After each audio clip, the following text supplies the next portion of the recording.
الفيلم اخوتي تيبدا في واحد المنطقه في الدنمارك، منطقه غابويه فين تتعيش البطله ديالنا، بنت صغيره ومتشرده سميتها تينكي، عايشه غير بوحدها في الغابه من بعد موت والديها. البنت كما تنشوفوا ولات متوحشه، تتناس مع الدجاج باش تحميهم من الحيوانات البريه. غادي نزيدو نتعرفوا عليها في الاحداث الجايه، اما دابا فغادي نمشيو نتعرفوا على لوريس، راعي بقر صغير تيسرح البقيرات ديالو هنا في الغابه. شداتو الشتا وتخبى تيفطر في هاد الحفره حتى خرجت تطلع عليه تينكي من البعيد. سولها واش فيها الجوع ولكن ما جاوباتوش، شافها خايفه حط ليها الخبز في الارض، فعلا هزاتو وبدات تاكل وهي باقا مخلوعه، بقات فيه ومد ليها من بعد حتى الكاس ديال الحليب. في هاد اللحظه بالضبط تكونت بيناتهم قصه صداقه، القصه ديال تينكي وصديقها لوريس. الدري ولا ترجع يوميا لنفس البلاصه باش يحاول يتلاقى معاها، حتى هي زاد تقربات منه مع مرور الايام، ولات تثق فيه بسبب الطيبوبه ديالو الكبيره. لوريس كما تنشوفوا تيعطيها تاكل وتشرب، واهم حاجه تيعطيها من وقته، تيلعب معها ويونسها، حتى سولها واحد النهار على والديها. البنت رفضت تجاوبو، ما بغاش توريه دارها حيت تيبان بلي مخبيه تما شي حاجه.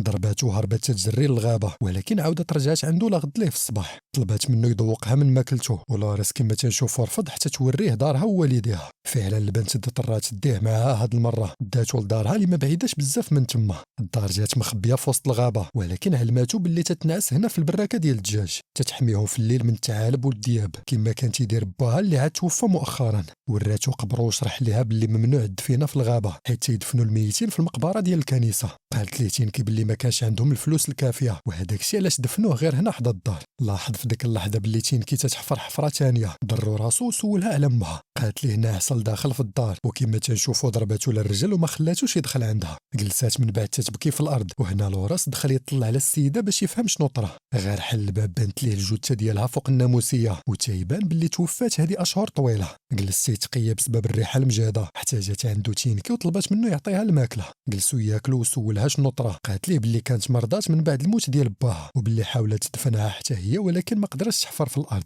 طلبات منه يعاونها في الدفينه، والدري كما تنشوفوا ما بغاش حتى شاف ليها في وجهها، بقات فيه ورجع يعاونها في القضيه. كمل الحفار ديال القبر وخرجها من الدار، وهنا تينكي اخيرا قدرت تدفن امها حدا باها. حطات ليها الورد فوق القبر وتودعت معها للمره الاخيره، حيت قررت تمشي مع لوريس للفيلاج. البنت كما تنشوفوا بقات غير حاله فمها في الالات والعربات، حيت هذه اول مره تتخرج فيها من الغابه. خباها لوريس في الزريبه ديال البقر ودخل يسلم على السيده اللي مخدمه واللي سميتها مادمور. صيفطاتو يحلب البقر قبل ما يوصل لراجلها، حيت الا لقاه باقي معطل فغادي يعطيه سلخه ديال العصا. ولكن قبل ما يمشي علمها باللي لقى واحد البنت في الغابه وباللي جابها معاه للزريبه. ما تيقاتوش وشرح ليها القضيه ديال الدفينه، حتى جاتو التقيه وكان عليين يرول ليها الدنيا. السيده تيقاتو ومشات طلات عليها، وفعلا لقاتها ناعسه فوق التبن. خافت منها تينكي وسمكاتها للوجه، ولكن ما تعصباتش عليها السيده وداتها دوش ليها نقيها من الوسخ وريحه الخنز. طلبات من لوريس يحك ليها على ما تجيب الحوايج. لوريس اللي فعلا نقاها مزيان وتصدم من اللون ديال شعرها، اكتشف باللي شعرها ليموني، وقالت ليه باللي تيشبه الشعر ديال باها.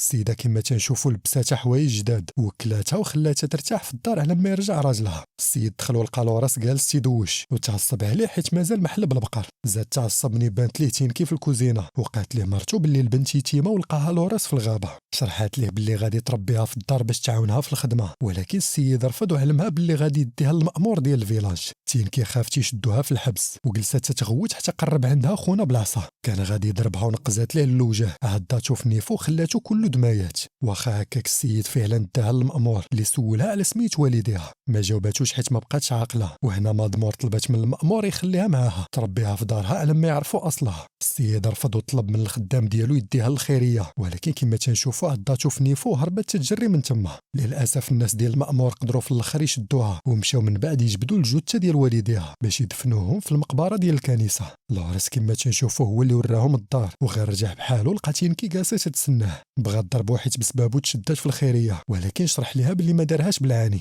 علمها من بعد باللي الناس ديال المأمور حولوا والديها للمقبره ديال الكنيسه، وباللي حرقوا الدار باش ما تعاودش ترجع ليها. البنت رفضت تجاوبو منين سولها على القلاده اللي معلقه، القلاده اللي غادي نعرفوا القصه ديالها في الاحداث الجايه. اما دابا فغادي نبقاو مع لوريس اللي علم تينكي باللي تقدر تبقى مخبيه عنده هنا في الزريبه، ولكن خاصها ترد بالها من نهار تار ولد مادمور المعاق اللي تيعاملوه بحال الحيوان، حابسينو تما في الزريبه باش ما يأذيش الناس كما بعد ما ادا واحد العجل صغير في الماضي قال لها باللي بقى معنقو حتى الرس ليه عنقو، ومن داك النهار مادمور وراجلها ولاو حابسينو هنا في الزريبه. سولاتو تينكي علاش ما تيخليوهاش ينعس معاهم في الدار، وقال لها حيت تعتبروه بحال الحيوان. بغات تعرف من بعد علاش تينعس حتى هو في الزريبه، وشرح لها حيت تيخدم كراعي بقر والخدامه تينعسوا برا مع البقر. شرح لها باللي والديه هما اللي صيفطوه يخدم عند هاد العائله، والديه الفقراء اللي تيسكنوا في واحد القريه بعيده. وراتو حتى هي القلاده ديالها الثمينه، القلاده ديال امها واللي اخيرا غادي نعرفوا القصه ديالها. قالت ليه باللي كانت مرضات من بعد الموت ديال باها، عرفات راسها تتموت وطلبت من تينكي تمشي تقلب على جدها وجداتها حيت هما الوحيدين اللي يقدروا يعاونوها. تيبان باللي تينكي من عائله غنيه وكانت هربات من الدار حيت ما خلاوهاش تتزوج من بات البطله ديالنا اللي من عائله فقيره. المهم رباو تينكي هنا في الغابه بعيد على عائلاتهم بجوج. تينكي اللي غادي تضطر تمشي تقلب على الوالدين ديال امها، طلبات منها توريهم هاد القلاده باش يعرفوا انها فعلا حفيدتهم. قالت لها بلي تيسكنوا في واحد الدار كبيره في الفيلاج، طلبات منها تمشي دابا تعيش معاهم، ولكن تينكي رفضات تمشي وتخلي امها في هاد الحاله، وبقات معاها تما في البراكه حتى ماتت قدامها. البنت كما تنشوفوا حزنات بزاف منين تفكراتها، وحتى لوراس بغى يعاونها تلقى جدها وجداتها، ولكن ما عارفاش بالضبط فين تيسكنوا. قرر في ديك اللحظه يعاونها تلقاهم ويعاونها حتى تخبى من الناس ديال المأمور باش ما يديوهاش للخيريه. مادمور كما تنشوفوا تبرزطات عليها وسولات لوراس واش شافها في الغابه. الدري من طبيعه الحال ما قاليهاش الحقيقه حيت عرف ان راجلها تيكره البطله ديالنا، وإلا عرفها مخبيه عنده في الدار فغادي يرجعها للخيريه. تينكي كما تنشوفوا جلسات تتفرج فيهم من البعيد حتى خرج عندها هارتر على غفله. رجع عندها لوراس من بعد فتره قصيره ولقاها وسط القفز ديال الدري المعاق. خاف لا يمشي يخنقها ومشى تيجري عند مادمور اللي علمها ان هارتر شد تينكي في الزريبه. السيده مشات تتجري عنده ولقاتو هازها من رجليها، فكاتها غير بزز وهربها لوريس من تما. البنت في هاد الوقيته كانت دايره راسها سخفانه وبقات في مادمور اللي قررت في ديك اللحظه تربيها تما في الدار بالتخبيه على المأمور. تيبان بلي السيده كانت تتمنى تولد شي بنت، ولكن كبرات في السن وولدات غير هارتر اللي كما شفنا معاق وحابسينه في الزريبه. المهم السيده لبسات لتينكي هاد الكسوه البيضاء وما خلاتهاش تخرج برا للزنقه، شدات عليها الباب بالساروت وحبساتها في البيت. ولكن البطله ديالنا من طبيعه الحال ما تقدرش تجلس في بلاصه واحده، وكما تنشوفوا تسلتات ليها من الشرجم. خرجت تلعب مع لوراس وسولاتو على الخدمه وقال لها باللي ما تيخدمش نهار الحد. سولاتو من بعد علاش ما مشاش يشوف والديه، ولكن شرح لها باللي تيسكنوا في واحد القريه بعيده. الثنائي ناضوا من بعد تيلعبوا في الساحه ديال الدار حتى خرج عندهم هارتر من الزريبه. خافوا منه وبقاو مجمدين في بلايصهم، وكما تنشوفوا اكتشفوا في الاخر باللي الدري مسالم. خرج غير باش يجلس معاهم شويه وفرحوا لوراس منين عطاه هاد البعويده. اما تينكي فعيات في اللعب وبغات ترجع لبيتها وطلبت من مادمور تحل ليها الساقطه ديال الباب. السيده تعصبات منين عرفاتها خرجت من الشرجم، دخلاتها للبيت وعاودت سقطت عليها الباب. لا غد ليه في الصباح لوراس خرج البقيرات للغابه، وكما تنشوفوا تبعاتو البطله ديالنا اللي عاودت سلتات من الشرجم ديال البيت. قالت ليه باللي غادي تمشي تشوف امها، ولكن قال لها باللي دفنوها دابا في المقبره الكنيسه. البنت تعصبات وضرباتو للراس، جلسات تتغوت وبدا يواسيها باش تكالما. قالت ليه باللي خاصها ضروري تلقى جدها، ووعدها لوراس باللي غادي يعاونها في هاد المساله. بغات تمشي من بعد تشوف دارها القديمه، وعاود علمها باللي كانوا حرقوها خوتنا، كانوا حرقوها الناس ديال المأمور. واخا هكاك طلبت منه يرافقها، وفعلا لقاو البرارك كاملين محروقين. دخلت تتقلب ولقات هاد الحديده المصديه اللي فكراتها في والديها. تفكرات النهار اللي كانت تلعب فيه مع باها واللي كان سممها بمارطا. تيبان بلي هذا هو الاسم ديالها. فرحات وقالت لوراس باللي امها كان سميتها مارطا. رجعوا تيجريو للدار باش يعلموا مادمور بهاد المعلومه، ولكن السيده تعصبات عليها حيت مشات للغابه بلا خبرها. خافت لا يمشيو ياكلوها الدياب، ما عرفاش باللي البطله ديالنا عاشت معاهم لشهور طويله. سولاتها من بعد واش تقدر تدي هاد الورد للقبر ديال امها، والسيده وافقات، ولكن طلبت منها ترجع نيشان للدار باش ما يشوفوهاش الناس ديال المأمور. فعلا البنت رجعت من بعد فتره قصيره، رجعت في الوقت ديال العشاء. عاودت لهم باللي زينات القبر ديال امها بالورد، ولكن راجل مادمور ضرو راسو بالهضره وغوت عليها تسكت. البنت عصبات وكانت علاين تعضو من نيفو حتى هز عليها العصا وناضت تتغوت في الدار. طيحات المعان وهربت تتجري للزريبه. اما خونا فبرد غدايدو في لوريس وجلس يكمل الماكله. غير سالا ولوريس مشى يرتاح في بلاصتو ولقى تينكي متكي حدا هارتر، طلب منه باش يغطيها من البرد، وفعلا لوريس خلاها تنعس تما حيت عرفوا دابا مسالم. لقاتها مادمور في الصباح وجلست تتغوت عليها، ولكن شرحت لها تينكي باللي هارتر مسالم. تعصبات عليها وقالت لها ما تعاودش تقرب ليه، وهنا تينكي رجعت لها الدفعه وطيحتها في الارض. قالت لها باللي ما تتخاف من حتى شي حاجه، وباللي كانت عضات الودن ديال الديب ملي كانت ساكنه في الغابه. السيده من طبيعه الحال ما تيقاتهاش، خرجتها الدوش باش يدوزو يفطروا. لقات راجل مضمور عارف ان امها كان سميتها مارتا، وتيبان بلي لوراس هو اللي قال ليه هاد المعلومه. الدري طلب منها ما تغوتش، وفعلا غمضات عينيها باش ما تعصبش. جلسوا تيفطروا حتى دخل عندهم هارتر، ولكن طلبت منه امو يرجع بحالو للزريبه. ناضت عنده تينكي وقالت لهم انه مسالم وباللي جاه الجوع وبغى غير يفطر معاهم، ولكن من شوفتهم فهمات بلي ما بغاوش يوكلوه في الدار ورجعته لبلاصتو باش ياكل تما على خاطرو. جلسات تتعلموا الهضره حتى دخل عندهم لوراس بالماكله، وكما تنشوفوا جلس ياكل بوحدو في الزريبه. اما الدري فعلم تينكي باللي مضمور مشات عند المأمور باش تعلموا بالاسم ديال امها. فعلا لقات غير راجلها جالس مع الطبله ديال الفطور، طلب منها تكمل الماكله وبدا يجر ليها لسانها. قالت ليه باللي العائله ديال امها لاباس عليهم وتيسكنوا في واحد الدار كبيره في الفيلاج. السيد كما تنشوفوا فرح بهذا الخبر، حيت عرف انهم غادي يدوروا معاه الا تهلا ليهم في حفيظتهم.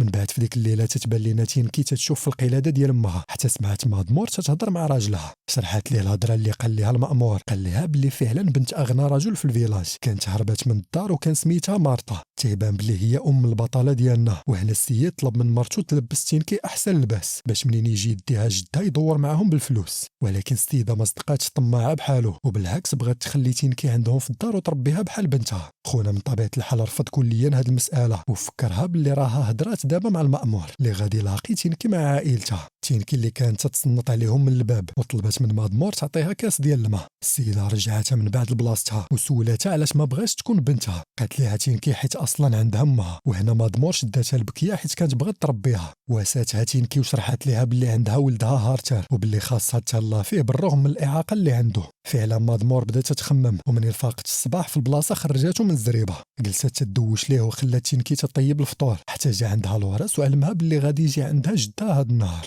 غادي يجيو جدها وجداتها باش يديوها معاهم للدار، وسولات لوراس واش يبغى يمشي معاهم حتى هو. الدري صحابو تتفلى عليه حيت عارفاه ما غاديش يخليه راجل مضمور حيت تيخدم عندهم ومحتاجينه يرعى البقر. الدري خرج من بعد يبدا الخدمه، اما تينكي فمشات عند مضمور اللي كانت باقا تدوش لولدها. فرحات ملي شافتهم تيلعبوا بالماء، وتيبان بلي السيده اخيرا قبلت الاعاقه ديال ولدها. من بعد في ديك العشيه لوراس رجع بكري بالبقر، ومنين سولو راجل مضمور قال ليه باللي جا بكري باش يتوادع مع تينكي. السيد ما عجبوش الحال وتحلف فيه يضربوه من بعد ما يمشيو الضياف اللي عنده في الدار. لوراس كما تنشوفوا دخل حزين للزريبه حيت غادي تمشي عليه تينكي وغادي يبقى وحداني، ولكن البنت ما قدراتش تخليه وطلبت منه يتخبى في الكروسه ديال جدها باش يمشي معاهم حتى هو. فعلا لوراس قبل حيت في جميع الاحوال راجل مضمور هو اللي ضربو. جمع حوايجو ومشاو يتوادعوا بعدا مع هارتال اللي وراهم الحوايج الجداد اللي لابس. عنقاتو تينكي ووعداتو باللي غادي تبقى ترجع تزورو بحالها بحال لوراس اللي غادي يتوحشوا. البنت خرجت من بعد تمشي مع جدها وجداتها اللي ما عارفينش ان لوراس مخبي ليهم في الصندوق ديال الكروسه.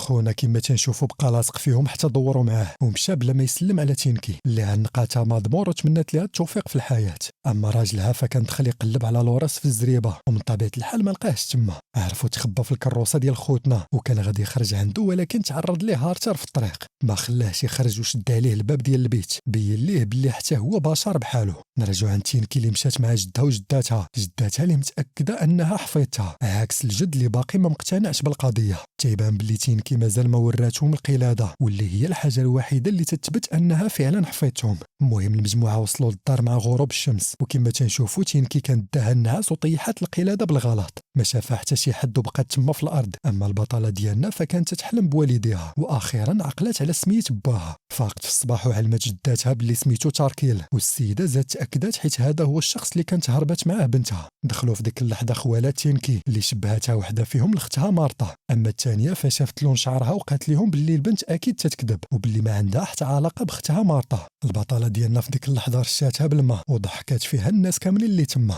نرجعوا عند الجد اللي باقي تيخمم في بنته، ما بغاش يتيق انها ماتت بوحدها في الغابه. هذا الشيء علاش ما قبلش البطله ديالنا في العائله اللي سولات جداتها وخوالاتها على لوراس. صحابهم تتهضر على شي حيوان اليف جابته بالتخبيه وصيفطوا الخدام يقلب عليه في الصندوق ديال الكروسه. مشاو من بعد يتغداو وجلست تتلعب بالطبسيل وتعجبوا فيها خوالاتها اللي متبعين البروتوكولات ديال البرجوازيين. البنت زادت عصباتهم منين بدات تتلعب بالماكله، عصبات جدها اللي غوت عليها باش تأدب مع الطبله. ولكن دخل عندهم في ديك اللحظه الخدام اللي لقى لوراس مخبي في الصندوق ديال الكروسه. قالت لهم تينكي باللي هي اللي جابته يسكن معها في الدار. شرحت لهم انه صديقها الوحيد وما تقدرش تعيش بلا به، ولكن للاسف السيد رفض يخلي وخليه عنده في الدار. طلب من الخدام يخرجوا برا على ما يسالي الماكله. البنت طلع عليها الدم وجلست تتخنزر في جدها، وباش تزيد تعصب وجلست تشرب من الطبسيل. عاق بها وطلب منها تحبس، ما بغاتش وناضي يحبسها بيدو. تينكي ما سمعتش الهضره وكبات الماكله في الارض، هرسات الطبسيل مع الارض وطاحت من الكرسي. صحابهم باللي الشيباني هو اللي طيحها. الشيباني اللي شاف راسو غادي يزيد يتعصب ومشى بحالو للبيت. اما تينكي فحيدت الحوايج المسخين تما قدام خالها وخوالاتها. هاد الفعايل فكروا السيده في بنتها مارطا، حيت حتى هي كان راسها قاصح وما تسمعش الهضره. جلسوا يضحكوا ومشاو يبدلوا ليها حوايجها، ولكن تيبان باللي الجد كان باقي طالع عليه الدم وبغى يرجع تينكي للمأمور حيت مقتنع انها ماشي حفيدته. البنت بغات توريه القلاده ولكن ما لقاتهاش في عنقها، وللاسف خرجها معها الكروسه. طلب من لورس يتسناه تما على ما يرجع. لورس اللي كما تنشوفوا طلب منها توريه القلاده، ولكن علماتو باللي طاحت ليها في شي بلاصه. لحسن الحظ لقاها تما في الارض وتبعهم تيجري باش يثبت للشيباني باللي تينكي فعلا حفيدته. تينكي اللي علماتو في الطريق بالاسم ديال باها قالت ليه باللي كان سميتو تاركيل. السيد صحابو باللي سمعت هاد السميه من خوالاتها وما بغاش يتيق انها حفيدتها. سولها واش تقدر تثبت انها فعلا بنت مارطا، ولكن ما لقاتش القلاده وقالت ليه لا. السيد اضطر يكمل بها الطريق، وكما تنشوفوا داها العائله ديال تاركيل، العائله الفقيره ديال باها اللي ساكنين قدام الواد. علمهم انه جاب ليهم حفيدتهم، هاد البنت اللي تتقول انها بنت ولدهم تاركيل. غير حطها الشيباني في بلاصه رجع بحالو للدار، وكما تنشوفوا حاولت تبعو تينكي وما قدرتش. اما لورس فكان باقي تيقلب عليهم في الغابه، تلف على الطريق وداز على الله من هاد البلاصه. نرجعوا عند موت تاركيل اللي سولات تينكي على سميتها وطلبت منها توصف لهم باها تاركيل. قالت لهم باللي عنده خاله تحت العين وشعره ليموني بحالها. فعلا المجموعه تيقوا انها بنت ولدهم وحزنوا كاملين منين عرفوا انه توفى. في نفس الوقت تيبان لنا لورس باقي تيقلب على الطريق حتى بان ليه الشيباني من البعيد. الشيباني اللي كان باقي معصب ودار كسيده بالكروسه. الدري ضطر يرجع عنده يعاونوه. اما تينكي فكانت باقا تتهضر مع عائله باها. سولاتهم واش كاين شي حد هنا تيشبه لامها، وقالت لها عمتها لا، ولكن كاين شي حد تيشبه لباها. السيده وراتها لون شعرها اللي فعلا فكرها في باها وتاكدت ان هادو هما عائلتها. نرجعوا عند لورس اللي مشى يطلع على الشيباني، ولحسن الحظ لقاه نجا من الكسيده. ما ضيعش الوقت في بلاصه وراه القلاده ديال البنت. علموا باللي تينكي فعلا هي حفيدته. تينكي في هاد الوقيته كانت تتعرف على عائلتها الجديده، ومن بعد فتره قصيره بان لها لورس جاي مع جدها. فهمات باللي وراه القلاده، ولكن ما بغاش تقرب منه واخا بدا تعيط ليها. بالعكس هربت تجري للغابه وبقى تابعها حتى طاح للارض بالعيا. جلس حداها وطلب منها السماحه حيت ما تيقهاش في الاول. ولحسن الحظ تينكي قبلات الاعتذار، ولكن كما تنشوفوا ما بغاش تمشي معاه للدار ووعداتو باللي غادي تبقى تجي تزورو مره. البنت فضلات تسكن هنا مع العائله ديال باها اللي حسات براسها قريبه ليهم اكثر من العائله البرجوازيه ديال امها. توادع معها حتى لورس اللي عوال يرجع عند راجل مضمور، والفراق كما تنشوفوا ما كانش ساهل. شكراتو على المساعده، وهنا الجد شاف هاد العلاقه القويه اللي تتربطهم. هادشي علاش قبل يخدم عنده لورس خدمو كمساعد وخلاه تما مع حفيدته، خلاه باش يحضيها ويحميها، ومن طبيعه الحال يحرص على سلامتها. العائله نتمنى يكون عجبكم الفيديو، وإلا عجبكم ما تنساوناش بجيم وكومونتير وتابوناو باش ما يفوتكم حتى فيلم. ونخليكم هنا مع ملخص واحد اخر، اولا انا مع قصه حقيقيه في القناه الثانيه. يلا نتلاقاو تما. السلام عليكم.